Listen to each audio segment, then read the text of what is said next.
So it is time for. You gonna go find something else to do and not watch me do this because I'm scared. It's time to make the hole for the kitty catio door. And my husband is like little. I'm scared.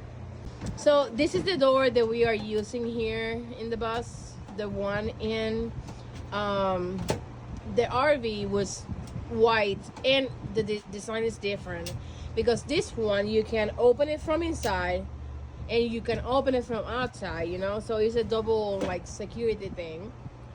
The one in the RV didn't have that feature.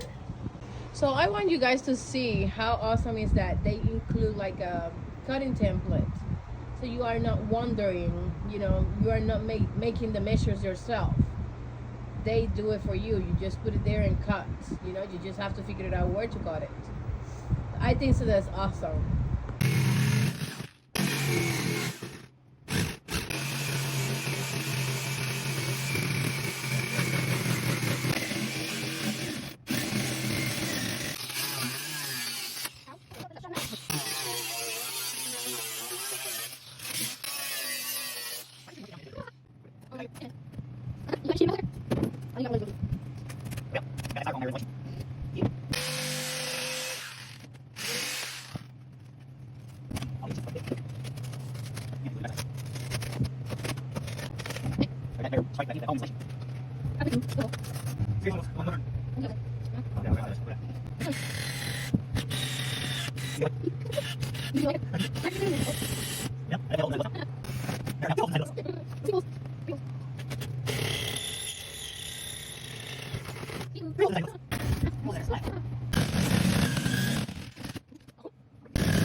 Peekaboo!